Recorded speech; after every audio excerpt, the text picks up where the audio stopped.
Assalamualaikum warahmatullahi wabarakatuh. Alhamdulillahirabbil alamin. Wassalatu wassalamu ala asyrofil anbiya'i wal mursalin Sayyidina Muhammadin wa ala alihi wa sahbihi ajma'in, amma ba'du.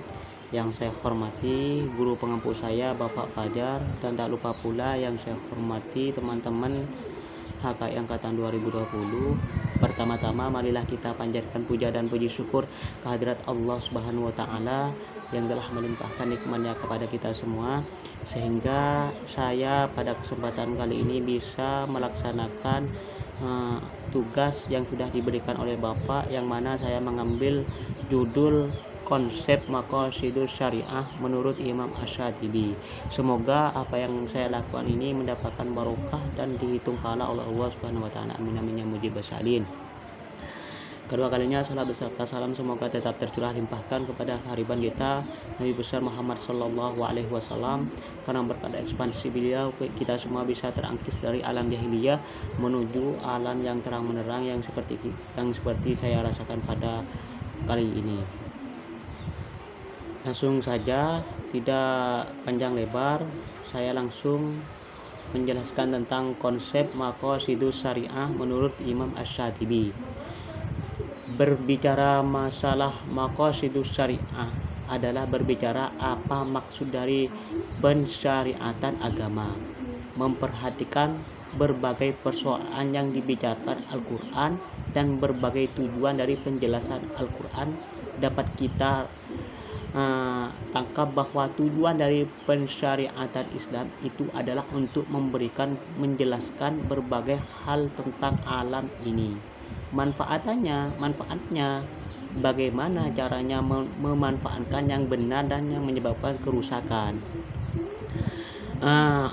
Konsep Asy-Syatibi yang paling masyhur ialah maqasidus syariah, yang secara literal berarti tujuan penerapan hukum. Sejak terbitnya kitab Al-Muwafaqat karya gemilang Asy-Syatibi, maqasidus syariah menjadi suatu konsep baku dalam ilmu usul fikih yang berorientasi kepada tujuan hukum syariah. Secara etimologi, maqasidus syariah berasal dari kata qasadah yang berarti menghadap pada sesuatu. Sedangkan secara terminologi adalah sasaran-sasaran yang dituju dan rahasia-rahasia yang diinginkan oleh syari dalam setiap hukum-hukumnya untuk menjaga kemaslahatan manusia.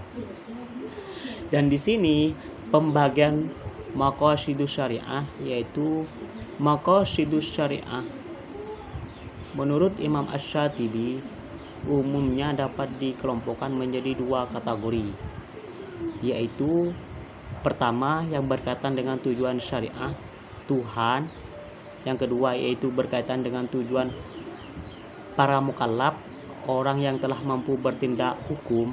Orang yang sudah mukallaf berarti orang yang bisa mampu bertindak hukum, ya, seperti yang kita rasakan pada kesempatan kali ini, ya, seperti sholat apa dan lain sebagainya begitu. Jadi dapat dilihat dari dua sudut pandang, yaitu yang pertama maqasidus syariah tujuan Tuhan, yang kedua itu maqasidus syariah mengandung 4 aspek, yaitu tujuan awal dari syariat yakni kemaslahatan di dunia dan akhirat. Yang C yaitu syariat sebagai sesuatu yang harus dipahami. Yang D yaitu syariat sebagai suatu hukum aktif yang harus dilakukan.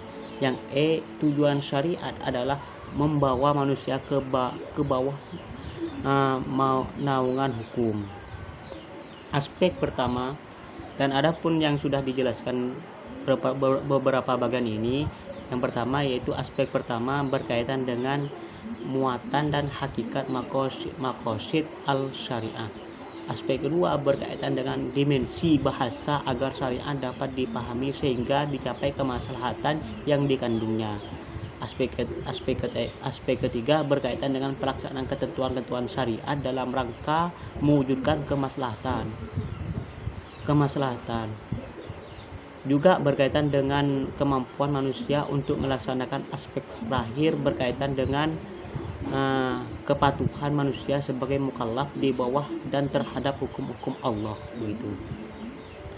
Atau dalam istilah yang lebih tegas, aspek tujuan syariat berupaya membebaskan manusia dari kekangan hawa nafsu, menjaga hawa nafsu begitu. Yang kedua yaitu maqasid al-mukallaf, tujuan mukallaf. Kemaslahatan yang akan diwujudkan yaitu menurut Asy-Syatibi terbagi kepada 3 tingkatan, yaitu kebutuhan duriyat, yang kedua yaitu kebutuhan hajiyat, dan yang ketiga yaitu kebutuhan tahsiniyat. Yang pertama yaitu kebutuhan duriyat. Duriyat ialah kebutuhan yang harus ada dan ketiadanya akan menghancurkan kehidupan secara total. Bila tingkat kebutuhan ini tidak terpenuhi akan terancam kemaslahatan umum manusia baik di dunia maupun di akhirat. Menurut Imam Asy-Syatibi ada 5 hal yang termasuk dalam kategori ini, yaitu memelihara agama, memelihara jiwa, memelihara akal, memelihara kehormatan dan keturunan, serta memelihara harta. Dan supaya lebih terperinci lagi, maka syariah di dalam duriyat terbagi menjadi 5 yang disebut dengan al-kulliyat al-khamsah, yaitu pertama hifdin, artinya terjaga norma agama dari hal-hal yang mengotorinya, baik dari sisi akidah maupun amal. Kedua, hifdin nafs, yaitu melindungi hak hidup setiap individu dan masyarakat secara kolektif serta segala hal yang dapat mengancam jiwa, seperti pemberantasan penyakit menular dan hukuman bagi pelaku pembunuhan dan sebagainya. Ketiga yaitu hifdul aql, mencegah terjadinya cacat pada akal yang dapat mengganggu daya pikir dan kreativitas, karena akal sangat urgen sekali dalam menumbuhkan semangat menggali nilai-nilai agama, sehingga harus dijaga dari hal-hal yang merusaknya seperti minuman keras, narkoba dan lain sebagainya. Keempat, hifdin nas, melangsungkan kelestarian generasi dengan memudahkan proses pernikahan, menghindari setiap kebijaksanaan yang dapat memutuskan kelangsungan hidup seperti vasektomi, tubektomi dan sebagainya. Kelima, hifdil mal, mengembangkan sumber-sumber perekonomian rakyat, menjamin hak milik pribadi, menjaga keamanan harta tersebut. Setiap ayat hukum bila diteliti akan ditemukan alasan pembentukannya, yaitu yang tidak lain adalah untuk memelihara 5 pokok di atas. Misalnya dalam Quran surah Al-Baqarah ayat 193 tentang perang, dan Quran surat Al-Baqarah 179 tentang qiyas.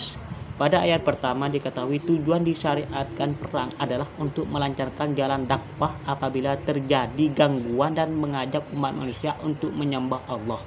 Dan pada ayat yang kedua diketahui bahwa kenapa disyariatkan qiyas, karena dengan itu ancaman bagi kehidupan manusia dapat dihilangkan. Kebutuhan hajiyat.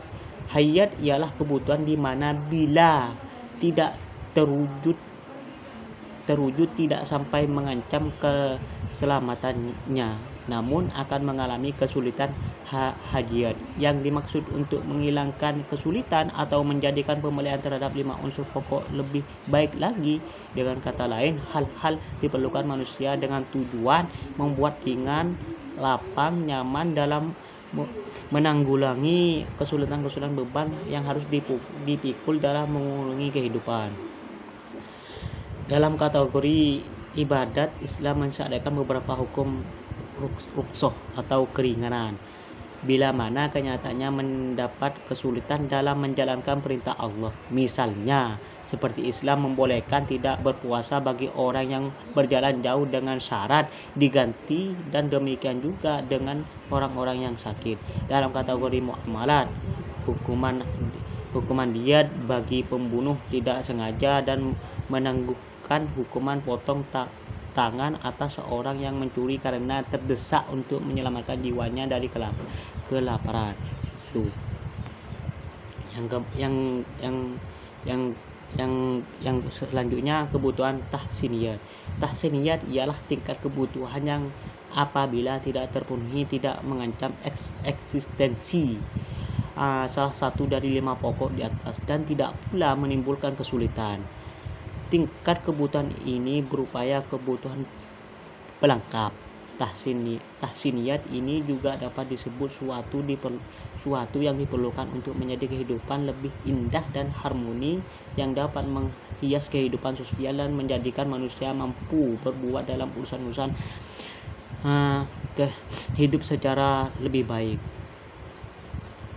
Dalam lapangan ibadat, menurut Abdul Wahab Khalaf, umpamanya Islam mensyariatkan bersuci baik dari najis maupun dari hadas, baik pada badan maupun pada tempat, dan lingkungan. Islam menganjurkan berhias ketika hendak ke masjid, menganjurkan memperbanyak ibadah sunnah, dan dalam lapangan muamalat Islam melarangkan boros, kikir, menaikkan harga, dan lain sebagainya. Yang selanjutnya yaitu B, syarat-syarat dalam memahami maqasidus syariah. Bagi Asy-Syatibi, menurut Asy-Syatibi ada 3 syarat yang dibutuhkan dalam rangka memahami maqasidus syariah. Ketiga syarat itu adalah: yang pertama, memiliki pengetahuan bahasa Arab. Seseorang yang akan memahami Al-Quran termasuk kandungan maqasidus syariah menurut Asy-Syatibi harus memiliki pengetahuan tentang bahasa Arab, begitu.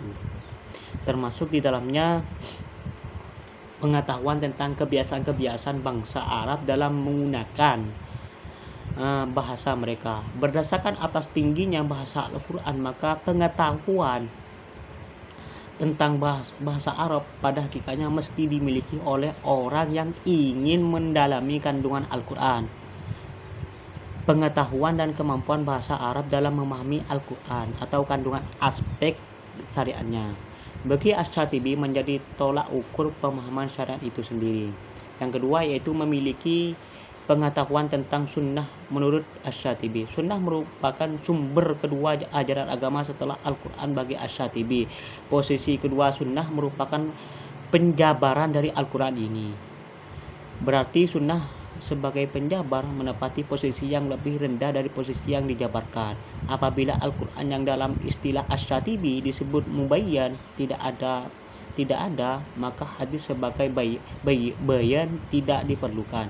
Akan tetapi jika tidak ada bayan, maka mubayyan tidak hilang, begitu. Yang ketiga yaitu mengetahui sebab-sebab turunnya ayat. Sebab-sebab turunnya ayat Sebab-sebab turunnya ayat itu dapat dalam bentuk adanya pertanyaan umat yang harus dijawab oleh Nabi, dan dapat pula dalam bentuk munculnya peristiwa tertentu.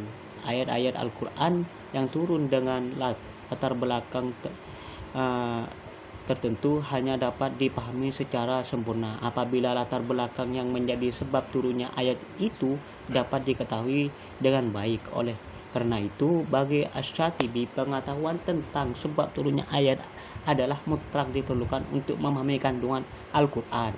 Sebab turunnya Al-Quran menurut Asy-Syatibi merupakan faktor-faktor ekstrem yang cukup menentukan maksud dari suatu ayat. Itulah penjelasan saya tentang konsep maqasidus syariah menurut Imam Asy-Syatibi. Apabila saya ada kesalahan dan presentasinya kurang baik, mohon maaf Pak sebesar-besarnya karena saya bukan ahli filsafat, begitu. Akhiran, wallahu muwaffiq ila aqwamit thoriq. Assalamualaikum warahmatullahi wabarakatuh.